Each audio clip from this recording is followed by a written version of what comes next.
Isang maliwalas na umaga sa munting bayan. Naglalakad si Summer patungo sa pintuan ng kanilang bahay. Kakagaling lamang niya sa computer shop kung saan ay naghahanap siya ng trabaho. Kasabay ng kanyang paglalakad ay dala-dala niya ang mga pangarap na animoy nagbibigay liwanag sa kanyang mukha. Mama, may nahanap na po akong pwede kong pagtrabahuan sa Maynila. Masayang sabi ni Summer na animoy sigurado nang matatanggap siya. Good luck anak, hintayin namin ang magiging resulta sa pag-a-apply mo. Ani ng ama na may ngiting puno ng suporta. Proud na proud kami sa iyo anak. Napakaswerte namin at may anak kaming kagaya mo. Nababait na, masipag pa at napakamatulungin sa pamilya. Sabay ngiti ng kanyang ina na tila ba sumasalamin ng kasiyahan sa mata. Sinseridad ang bumabalot sa bawat salitang binibitawan ng kanyang ina. Kahit napangiti na lamang si Summer sa harapan ng kanyang mga magulang. Salamat po mama at papa. Kayo ang inspirasyon ko sa bawat ginagawa ko. Lahat po ng ito ay para sa inyo at sa mga kapatid ko po. Pangarap kong maiahon kayo sa kahirapan at maging asensado. At pangako, tutuparin ko yon kahit anuman po ang mangyari. Nakangiting niyakap ni Summer ng mahigpit ang kanyang mga magulang.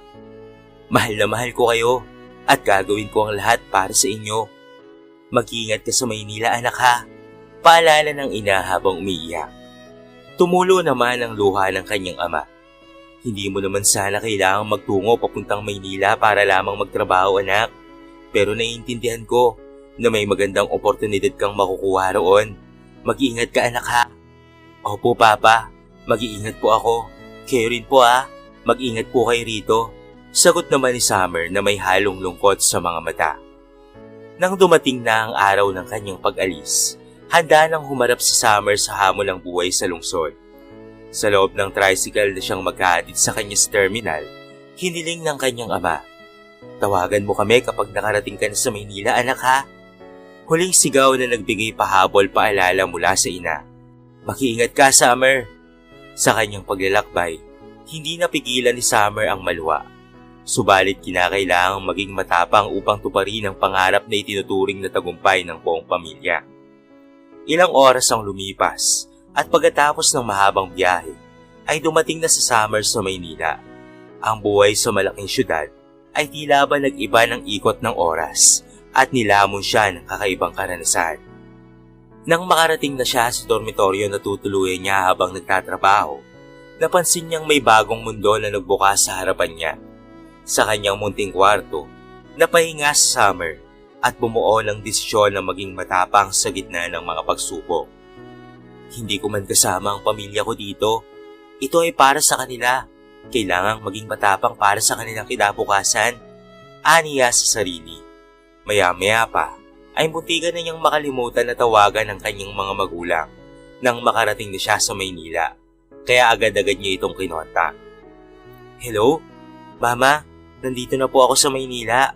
Grabe, ang laki pala ng Maynila at sobrang dami ng tao. Ang tataas pa ng mga building at sobrang laki.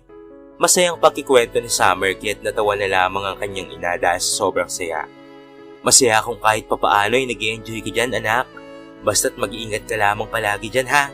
Huwag mong kalilimutang tawagan kami kapag may problema ha. Sabi ng kanyang ina at nagkwentuhan pa sila ng ilang minuto hanggang sa nagpaalam na. Huminga ng malalim si Summer at nag-isip sa mga posibleng mangyari sa kanya sa Maynila.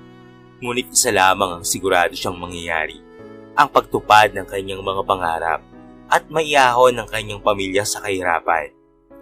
Naisip ni Summer na makikipagsapalaran siya sa malalayong lugar, pero ang naging paglayo niya ay nangangahulugang mas malapit siya sa kanyang pangarap.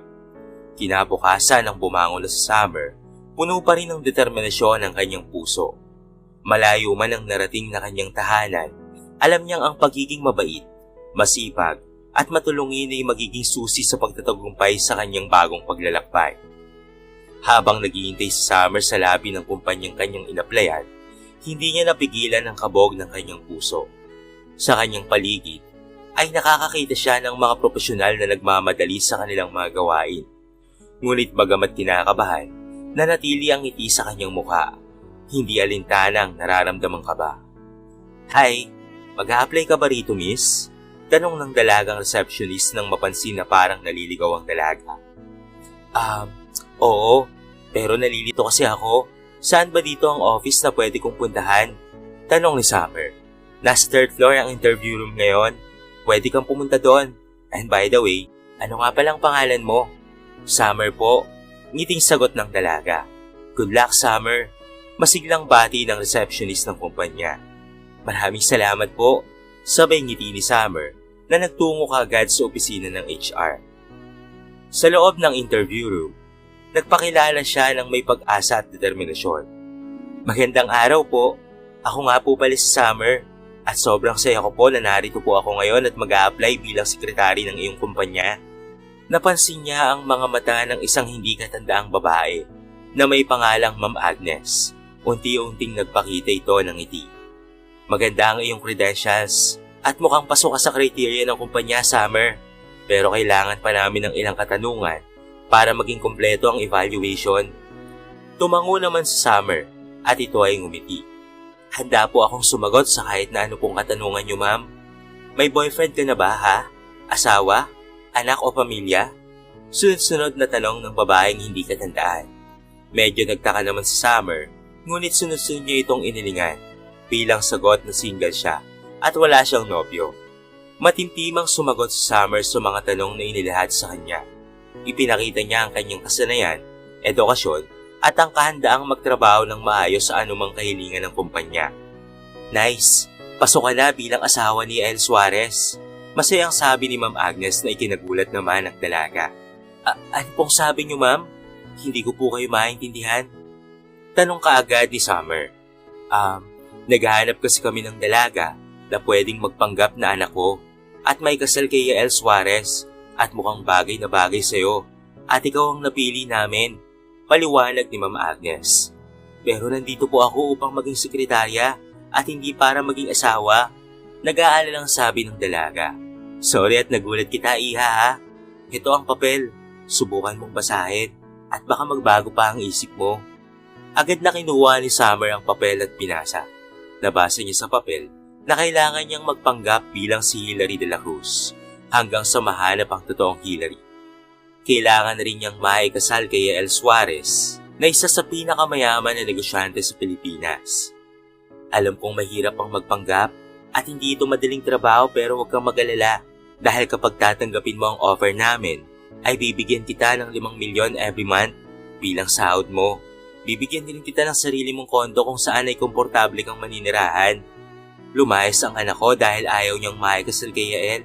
Kit ayun, ginawa namin ang lahat para mahanap siya. Kay Summer, ikaw lang ang nakita kong bagay na bagay at kamukha ng anak kong si Hilary. Next month ang kasal, kaya sa mas lalong madaling panahon ay kailangan ay may mahanap kami. At ikaw yun, Summer. Halos nagmamakaawang sabi ni Ma'am Agnes. Kit natahimik si Summer at hindi man lamang makatanggi. Pwede po bang dalhin ang papel na ito at pag-isipan ko po muna ng mabuti? Nahihiyang tanong ng dalaga na agad namang tinanguan ni Ma'am Agnes. Sure, iha. Bumalik ka lang dito kapag nakapag-isip ka na, ha? Ngiting sabi ni Ma'am Agnes. Sa wakas ay natapos na ang mahabang panayam at nagpaalam na si Summer na may ngiti sa kanyang muka. Maraming salamat po sa pagbibigay ng pagkakataon. Babalik po ako rito kapag alam ko na po ang gagawin sa offer nyo. Aalis na sana si Summer nang muli siyang tinawag ni Ma'am Agnes. Summer, pwede bang huwag mong ipaalam sa iba ang pinag-usapan natin? Sana sa atin lang ang sikretong ito, ha? Tanggapin mo man ang offer ko o hindi, sana ay huwag mong ipagsabi kahit kanino. Paalam ni Ma'am Agnes, kahit ngumiti na lamang si Summer at tumango. Naglakad siya palabas ng opisina na bitbit ang kakaibang halong kaba at papel. Hindi na niya alam kung ano ang dapat niyang gawin. Nang makabalik si Summer sa kanyang dormitoryo, hindi mapakali ang kanyang isipan habang hawak-hawak ang papel na naglalaman ng alok ni Ma'am Agnes. Sa pagtatagpo ng dalawang landas, ang pangarap na tagumpay sa trabaho at ang hiling ng kanyang pamilya sa probinsya, ninanais niyang magkaroon ng linaw ito. Dapat ko bang gawin ito? Pero nandito ako para magtrabaho. Sayang ang pinag-aralan ko kung hindi ko gagamitin sa trabaho. Tanong ni Summer sa kanyang sarili. habang nakatitig sa papel. Buong gabi, hindi nawala sa kanyang isipan ang alok ni Ma'am Agnes hanggang 2:00 na ng madaling araw. Napilitang matulog si Summer, ngunit ang tanong na dapat bang tanggapin ng alok na bumabalot sa kanyang panaginip. Kinabukasan, biglang nagising si Summer nang tumulog ang kanyang cellphone at sa kabilang linya, ito ay ang kanyang ina. Antok na antok pa si Summer nang malaman niyang ang kanyang ama ay nasa ospital dahil daw sa atake sa puso. Sa oras ding iyon, naging makabuluhan ang desisyon ni Summer sa kung tatanggapin niya ba ang alok ni Ma'am Agnes o hindi. "Hello, Ma?" Antok na tugon ni Summer, ngunit biglang naging seryoso ang kanyang ekspresyon nang marinig ang iyak ng kanyang ina. Ang masamang balita ay agad na sumalubong sa kanya na ang kanyang ama ay nagkaroon ng atake sa puso at na ospital. "Anak, ang tatay mo ay nasa ospital ngayon. Umatake na naman ang sakit niya sa puso, kaya agad-agad namin siyang dinala sa ospital. Sa ngayon ay stable na siya at buti na lamang ay may naiwang kaunting pera dito, pero kulang pa rin, kahit napilitan kaming umutang kila Ating Gina." Lo ang sabi ng kanyang ina at ramdam ni Summer ang bigat ng sitwasyon. Gising na gising si Summer at agad na bumangon. "Kamusta na si Papa? Kayo, okay lang ba kayo? Gusto niyo po bang umuwi ako riyan?"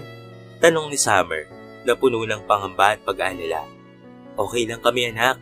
Huwag ka nang umuwi dito at asikasuhin mo muna ang pagtatrabaho mo dyan.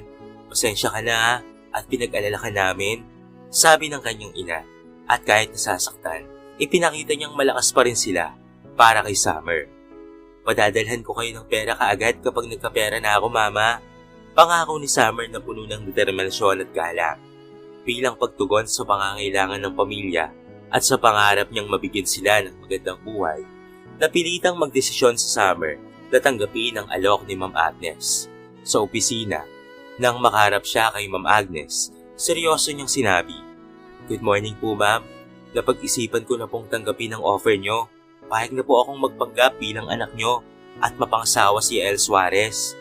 Napaluha naman si Ma'am Agnes sa tuwa at sinabi, "Salamat, Summer. Hulog ka talaga ng langit.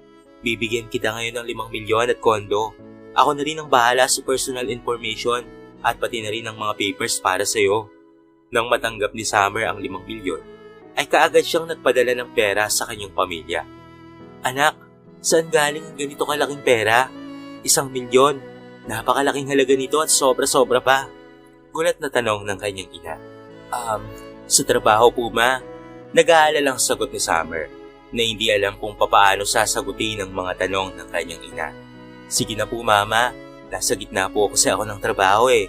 Mag-ingat po kayo dyan, ha. Mahal na mahal ko po kayo. Ikaw rin, anak. Mahal na mahal ka namin." Huling sabi ng kanyang ina na nagdadala ng lungkot at pasasalamat sa kanyang team. Sa isang sandaling pagpapasya, ay napili ni Summer na tahaki ng landas na magbibigay ng masaganang buhay sa kanyang pamilya. Ngunit hindi niya alam ang mga pagbabago at kahinatnan na nag-aantay sa kanyang hinaharap. Maya-maya ay pumasok na si Summer sa kotse kung saan si Ma'am Agnes ang nagmamaneho. "Sobrang saya ko at tinanggap mo na ang alok ko, Summer. Kaya't salamat talaga, ha. At sa wakas ay matutulungan mo na kami sa problemang ito. Sana ay manatili ka pa rin sa tabi ko hanggang sa mahanap ko na ang anak kong si Hilary." Masayang sabi nito. "Walang anuman po, Ma'am. At salamat po.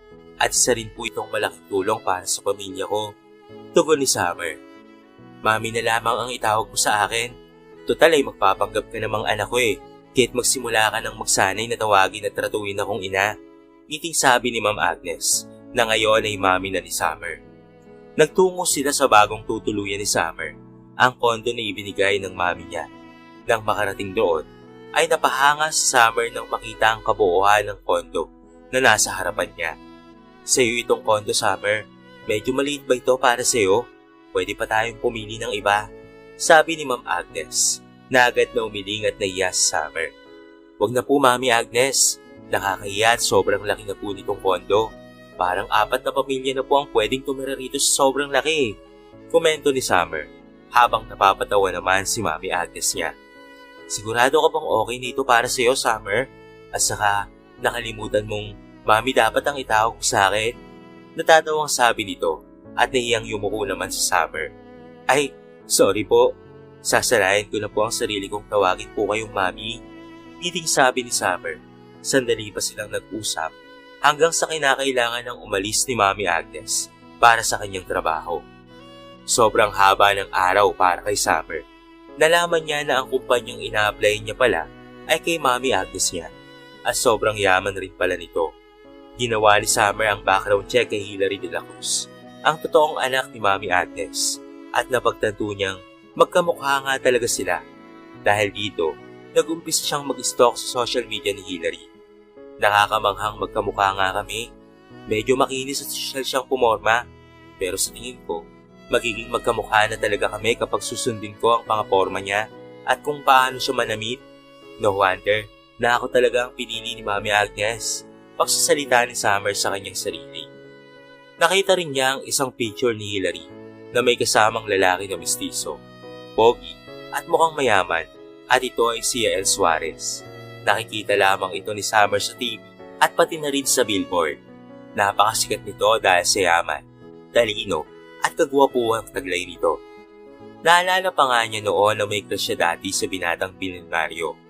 Bigla na lamang lumakas ang tibok ng puso ni Summer nang ma-realize niyang makikita niya na ito sa personal. Ang gwapo niya, kahit nasa screen pa lang.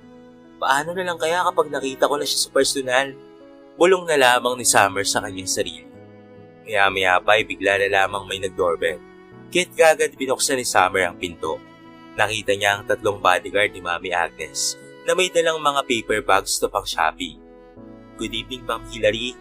Utos po ni Ma'am Agnes na ipadala po ito para sa inyo. Sabi ng mga ito.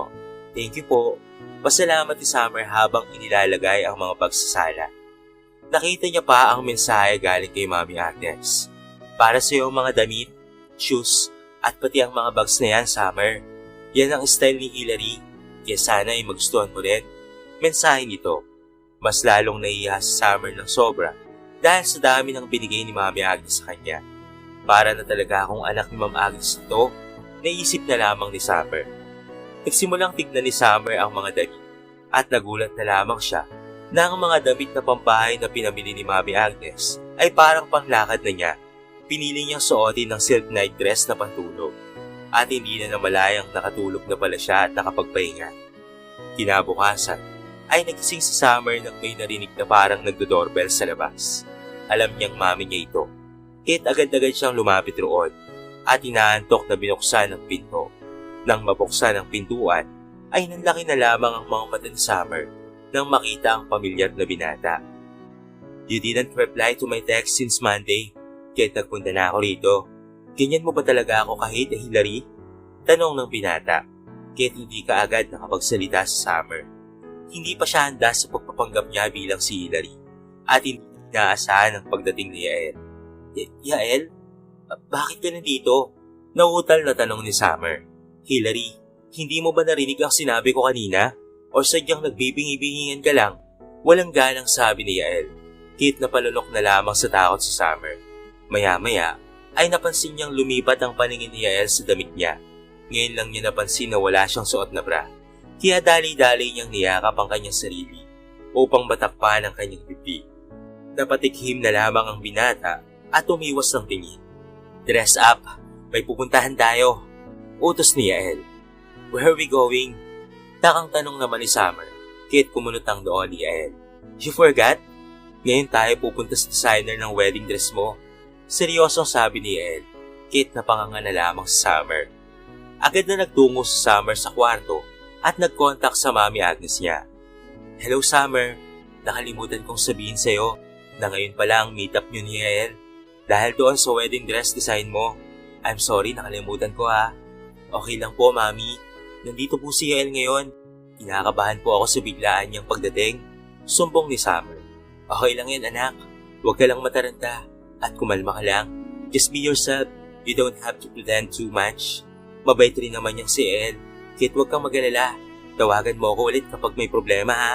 Huling sabi ng mami niya bago sila maghiwalay. Sumunod si Summer sa payo ng kanyang mami. Nagbihis, nag-ayos siya. Sinuot niya ang biniling damit ng mami niya. Pinili niyang suotin ang backless spaghetti white dress. Matapos makapaghanda, lumabas na si Summer sa kwarto at nakita niya ang kakaibang tingin ni Yael sa kanya. What? Nagtataka at kinakabahang tanong ni Summer sa binata. Wala. Napansin ko lang na mas maganda ka ngayon. Nahihiyang sabi ni Yael. Kahit na mula ang pisngi ni Summer. Sumakay na si Summer sa kotse ni Yael at tahimik lamang sila buong biyahe. Mukhang pansin rin ni Summer na para bang hindi gaanong close si Yael at Hillary. Nang makarating sa lugar kung saan magkikita na sila ng designer, ay agad silang bumati. Good morning, Ma'am Hillary.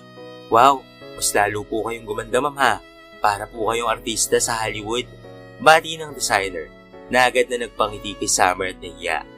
Hindi nagtagal, ay agad na silang nagsimulang sukati ng mga sample dress para sa dalaga. Wow, Ma'am Hillary, lahat po ay bagay sa'yo. Kaya mukhang hindi ako mahihirapan sa paggawa nito. Napakaganda mo po kasi, kaya bagay sa'yo lahat.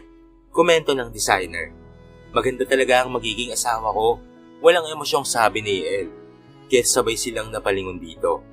Hindi nakapagsalita si Hillary. Kaya umalis ang binata at lumayo sa kanila.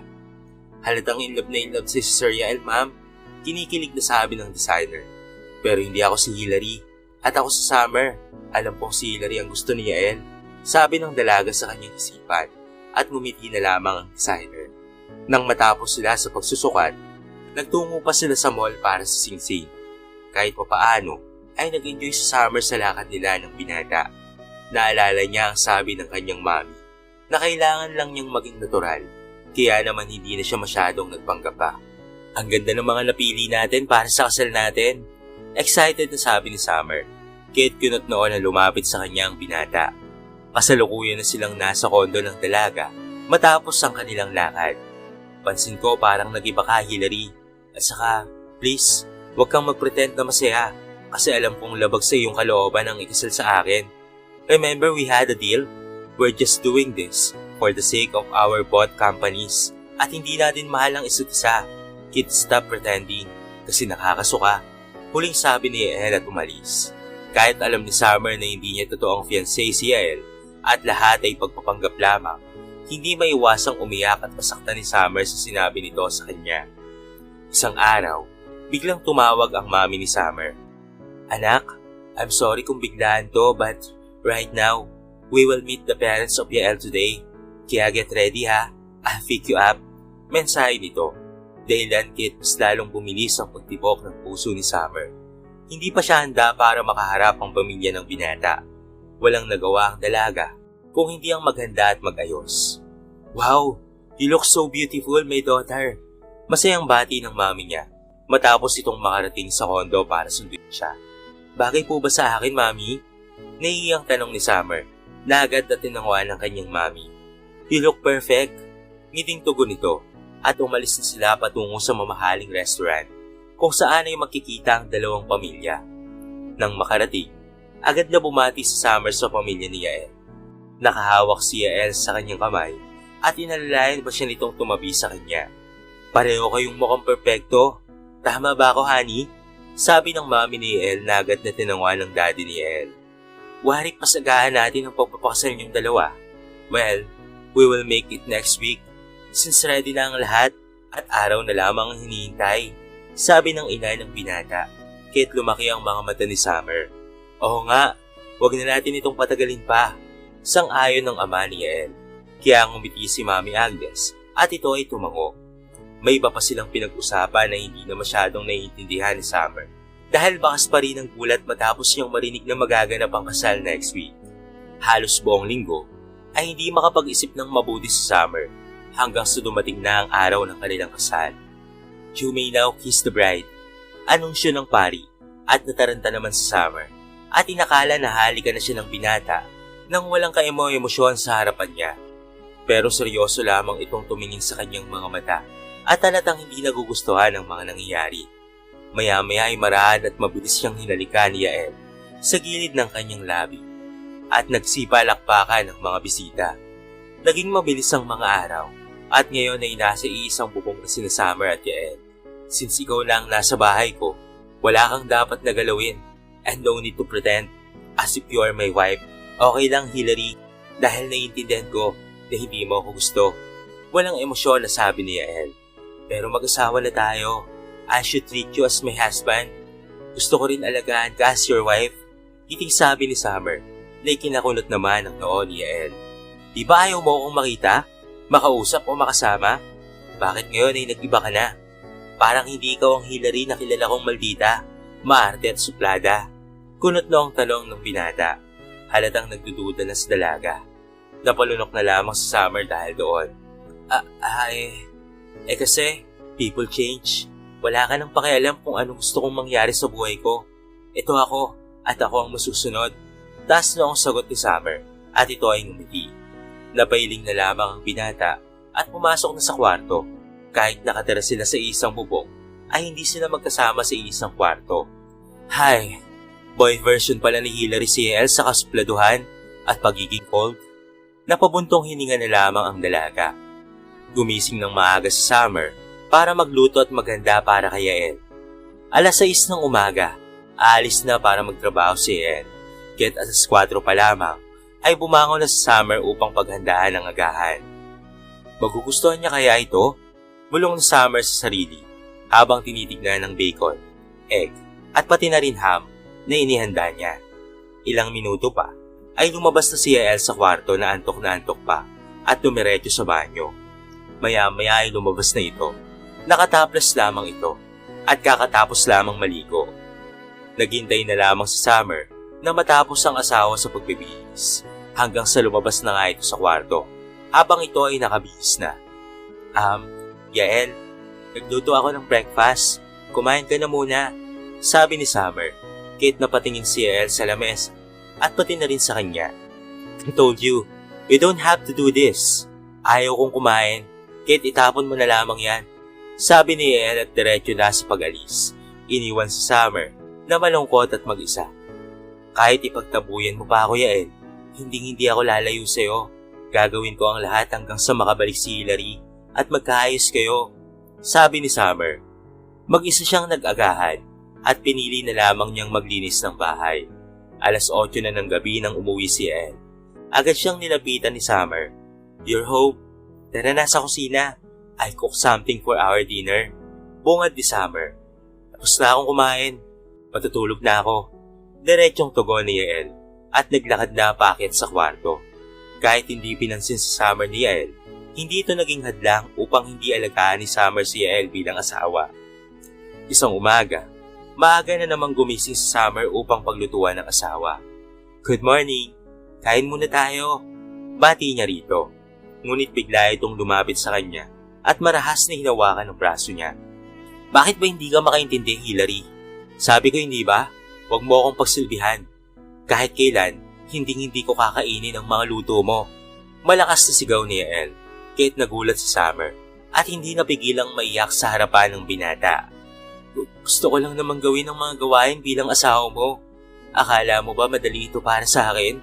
Sobrang hirap. Pagod na ako. Pero hindi ako sumusuko kasi kumakapit ako sa pag-asa na baka pwede pang maayos ang lahat. Umiiyak at humagulgol na sabi ni Summer, kaya't natahimik at natigilan si Yael.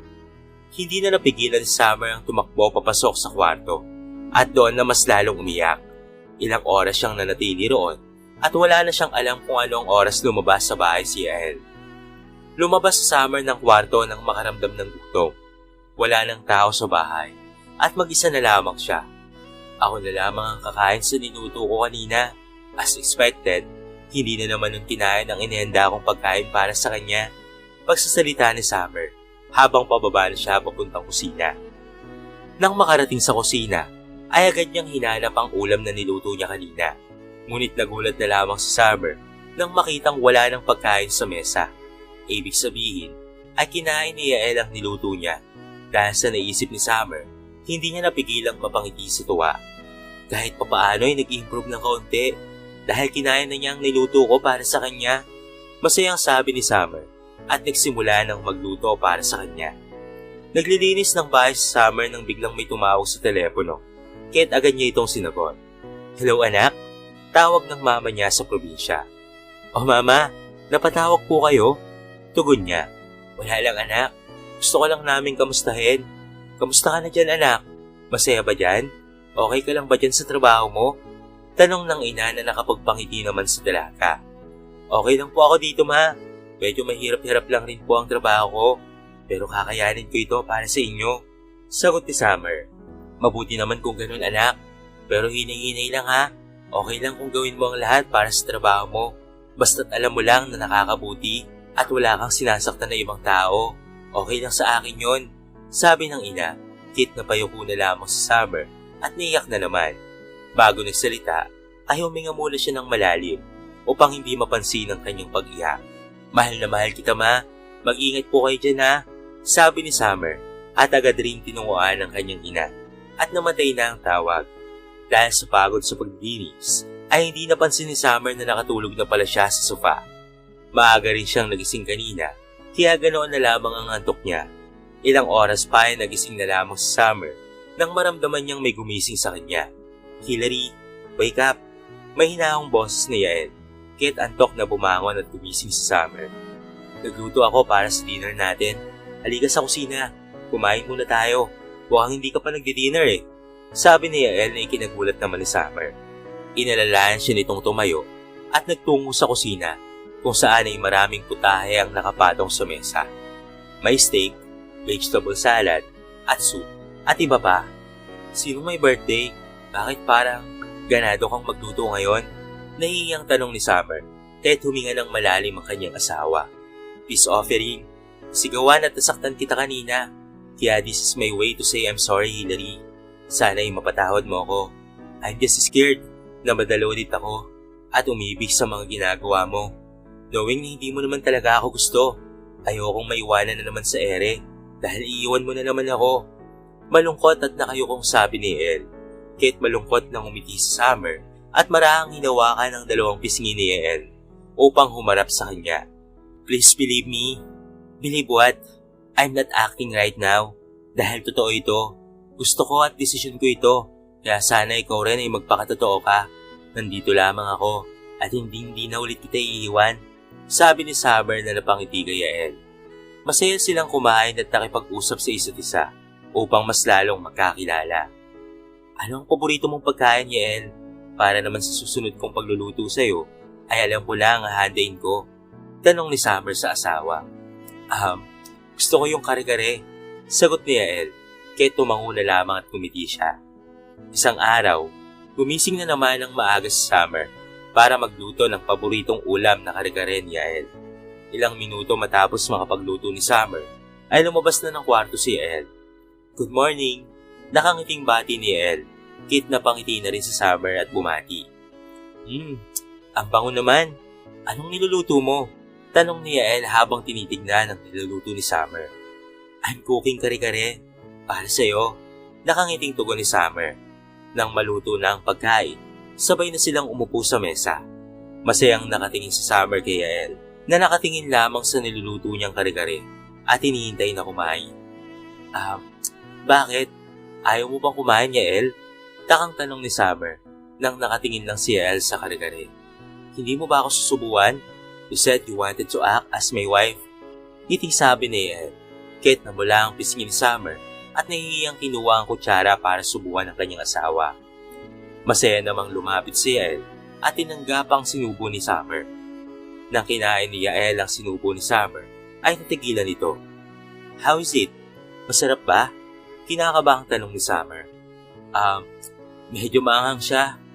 Pero masarap talaga. Sobrang sarap niya. Sabi ni Yael. Kit malawak nang umiti si Summer at pumalakpak pa. I'm so happy na nagustuhan mo, Yael. Masayang sabi ni Summer. Kit ngumiti rin si Yael. Say wika pa ni Summer habang sinusubuan pa si Yael, na ngayon ay nakatingin lamang ng diretso sa mga mati niya habang may ngiti sa labi. Sa pangatlong subo ni Summer, napansin niyang unti-unti nang namumula ang mukha ni Yael at parang nagkaka-allergy na ito. Natigilan si Summer at napatingin sa balat ng asawa. Yael, namumula ang buong katawan mo. May allergy ka ba? Kinakabahang tanong Summer. Ngunit nakangiting nakatingin lamang sa kanya ang asawa. May allergy ako sa maanghang, Hillary. Namumula ang buong katawan ko kapag may nakakain akong maanghang. Ngiting tugon nito, kahit nagulat na lamang sa Summer. Ano? Bakit naman di mo sinabi ka agad? Halika, uminom ka na ng tubig. Natatarantang sabi ni Summer. Hillary, alam mo namang allergy ako dito, di ba? But you still let me eat spicy food? O baka pinlano mo ito para mamatay ako? Pero never mind, kahit anong pagkain basta't luto mo, masaya ko itong kakainin, kahit kamatay ko pa. Sabi ni Yael, at tuluyan nang nawala ng malay. Nagising na lamang si Yael na nasa ospital na. Nang makita ni Yael na umiiyak si Summer sa harapan niya, agad siyang tumawag sa kanya. Hillary, tawag ni Yael, ngunit hindi pa rin lumalapit si Summer sa kanya. Halika, huwag ka nang umiyak. Wika ni Yael habang nakataas ang kamay para hawakan si Summer. It's my fault. I'm sorry. Hindi ko sinasadya, Yael. Sinabi ng doktor na may posibilidad na mamatay ka kung naparami ang kain mo. I'm really sorry. Humahagulgol na sabi ni Summer. Nang maabot ni Yael ang kamay ni Summer, ay marahan niya itong hinila at ito ay niyakap. Shh! It's okay. Wala kang kasalanan. Huwag ka nang umiyak. Baka nakalimutan mo lang na may allergy ako noon. But it's fine. Okay naman ako ngayon eh. Iting sabi ni Yael habang marahang tinapik-tapik ang likod ni Summer upang pakalmahin ito. Umuwi na sila sa bahay na inubos ang oras na magkasama. Dahil sa nangyari kay Yael, hindi muna ito pumasok sa trabaho at nagkasama silang dalawa buong araw sa bahay. Nagbubi-marathon sila at nagkatuwaan hanggang sa hindi napapansin ni Summer na nakatulog na pala si Yael sa kanyang balikan. Marahan siyang ginising ni Yael upang malipat sa kwarto at makatulog ng maibig. Tumayo ka muna, Yael. Lumapit ka muna sa kwarto. Bulong niya rito at inalalayan siya nitong pumasok sa kwarto. Ngunit nang maihiga niya na ito sa kama, hinila siya ni Yael at niyakap. Yael, nasa kabilang kwarto ko. Bulong niya sa asawa. Ngunit mas lalo nitong hinigpitan ng yakap. Mahal na mahal kita, Hillary. Masaya ako. At heto tayo ngayon. Puno ng pagmamahalan. Ngiting bulong ni Yael. Kahit napangiti rin sa Summer. Mahal din kita, Yael. Tugon niya rito.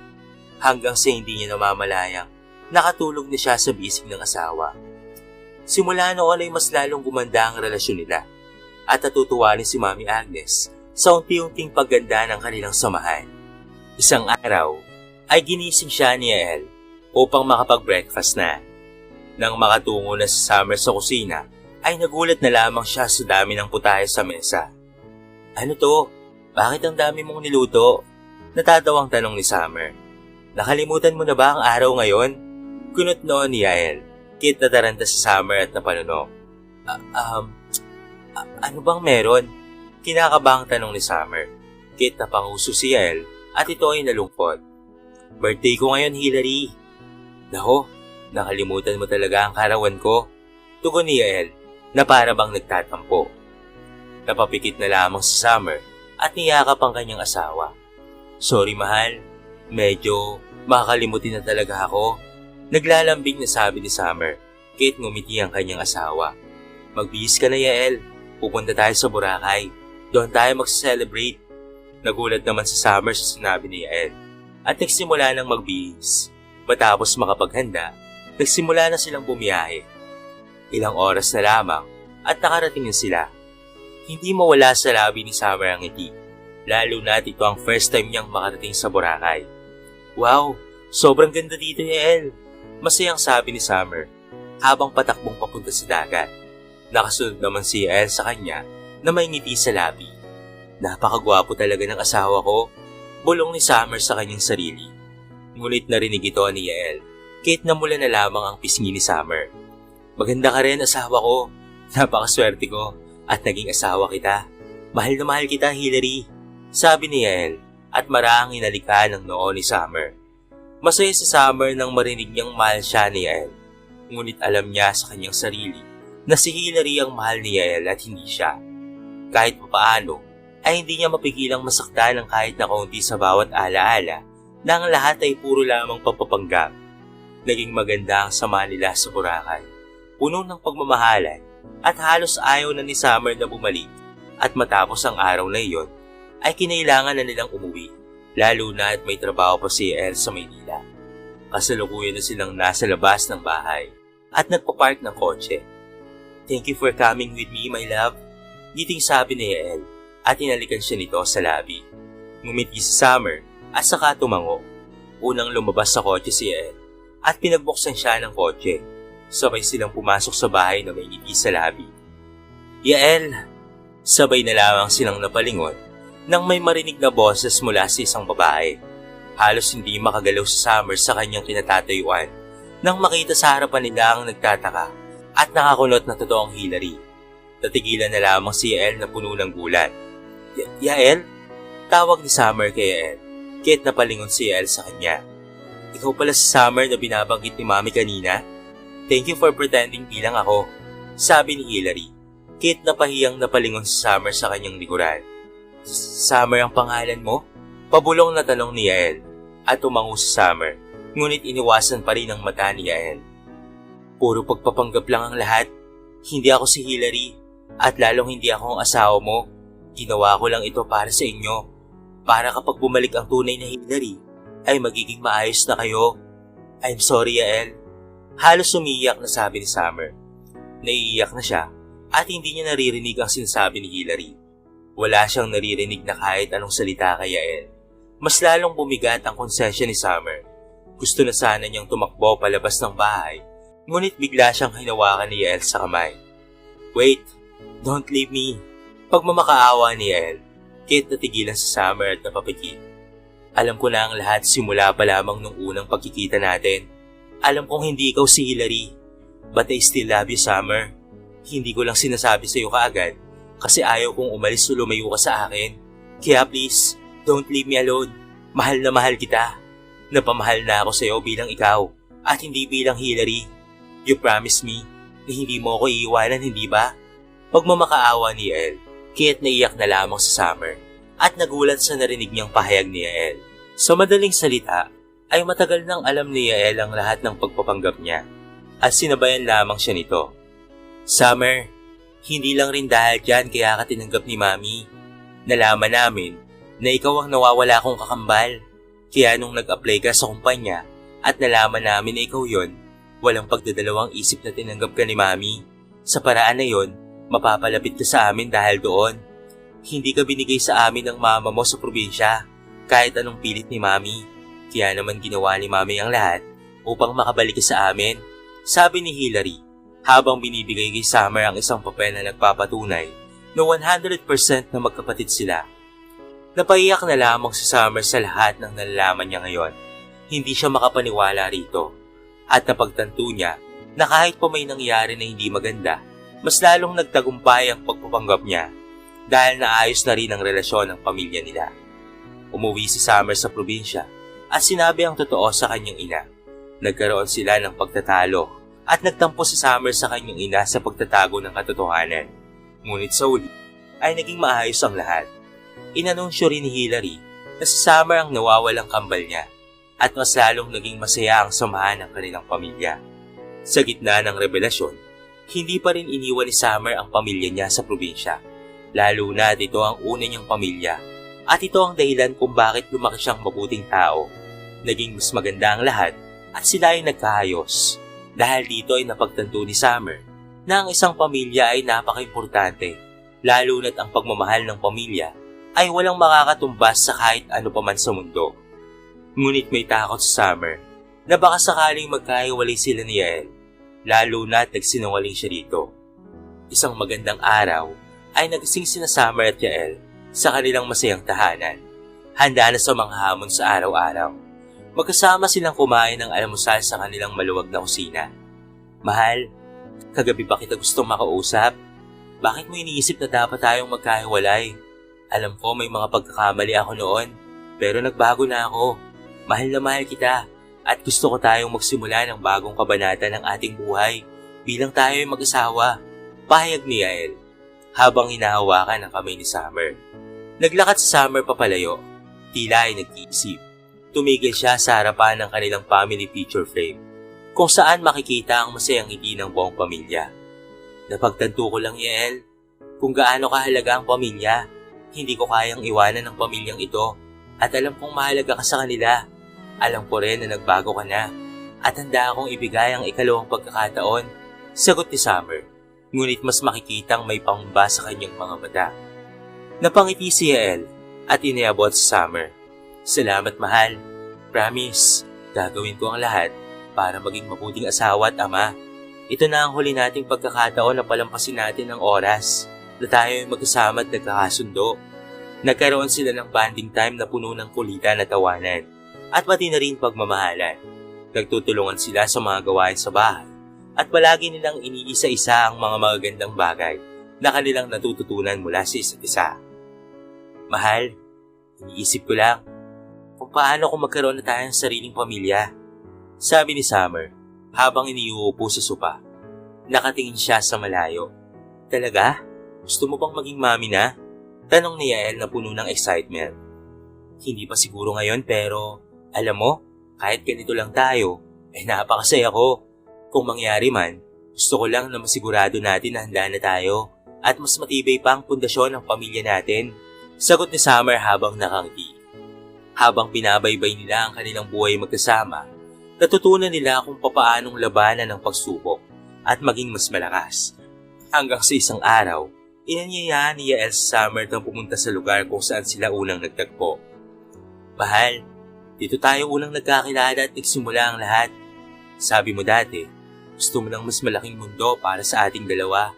Ngayon nandito tayo, nagtagumpay, masaya, at buong ating pamilya. Sabi ni Yael habang hawak-hawak ang kamay ni Summer.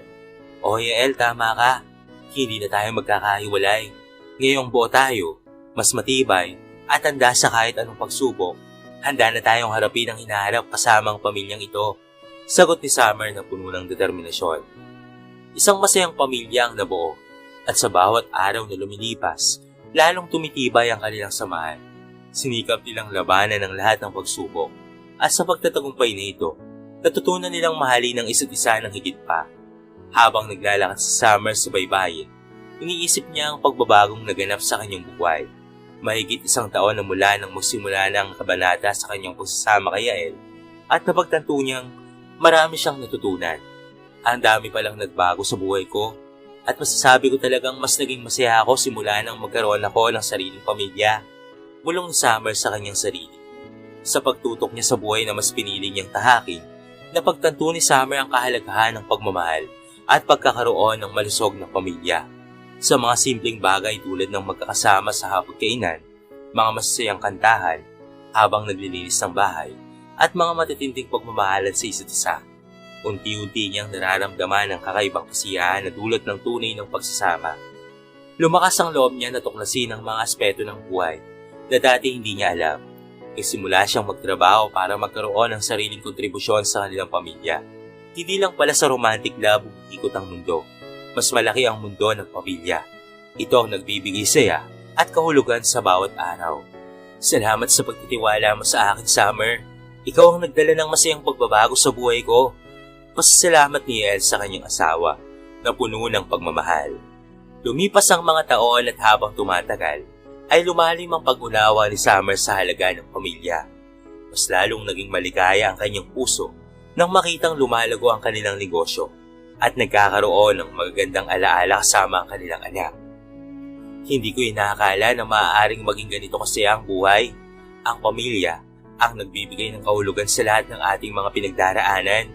Ito ang tunay na kayamanan, sambit ni Summer sa kanyang sarili, na puno ng pasasalamat. Sa pagpili ni Summer na magmahal at ituring ang pamilya bilang pinakamahalagang yaman, natutunan niyang ang tunay na kasiyahan ay nanggagaling sa pagmamahal at pagkakaroon ng malusog na samahan, at ang kanyang kwento ay nagiging inspirasyon sa iba. Nagpapakita kung paano ang pagmamahal at pamilya ay maaaring maging pundasyon ng isang makulay at makabuluhang buhay.